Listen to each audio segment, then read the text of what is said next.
us to need water, more than what we did years ago. And it could be just the environment, acid rain.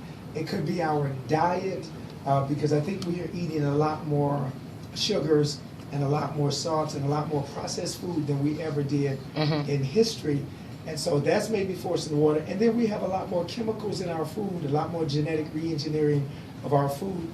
And I think that necessitates more water intake and being more cautious about what we're intaking. I was listening to a young lady who was taking in corn, and she made the statement. She was diabetic, very young diabetic in her 20s. She said when she ate genetically processed corn and genetically re-engineered corn, her sugar would go up to 300. But when it was organic corn, her sugar would only go up 100 points.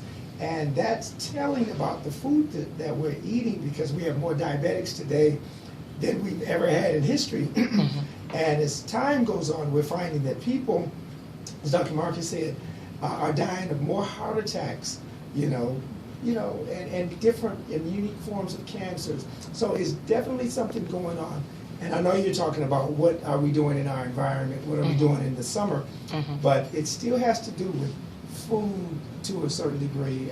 It's making certain changes, because in the summer we probably eat more stuff that we should not eat at the barbecues, and we probably eat more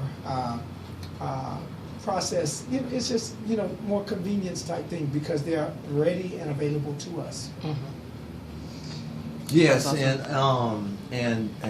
definitely,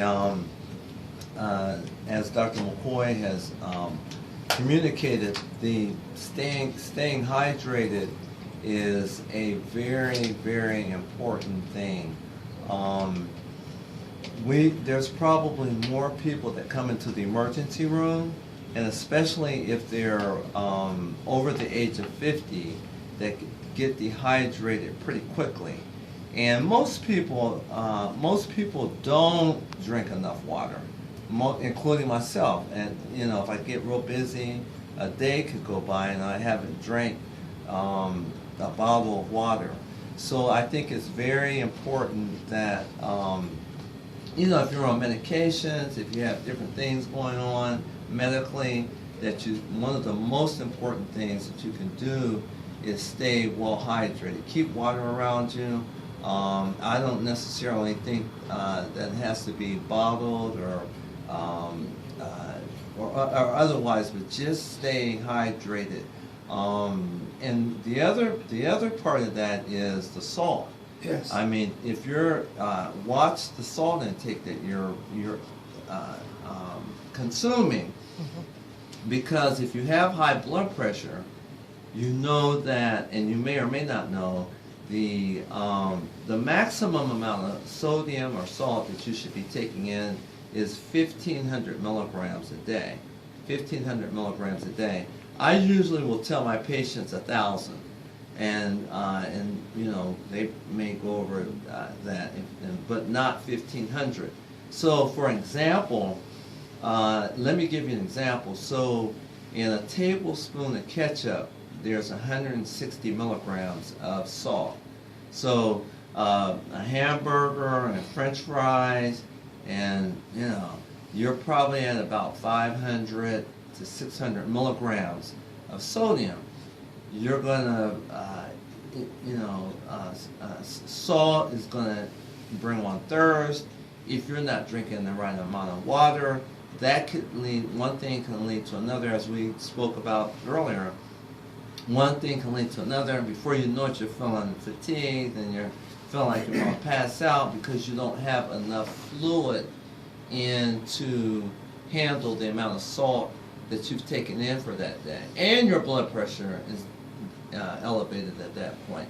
So I think that it's really, I think for me, I think it comes down to really being disciplined, and you're more than likely you're going to have to carry, if it means carrying a gallon of water around with you, which might look silly. You might think that looks silly. You see a lot of people doing that though now. Yeah. Because but at the end of the day, you know how much water you've taken in, and it's readily available. And so I think that's excuse me, on a day like today, if you're at the arts festival or wherever you might be enjoying this day, get you a gallon of water, or be aware that you need to be taking in water and get to the water and take it in, so you don't end up in the emergency room.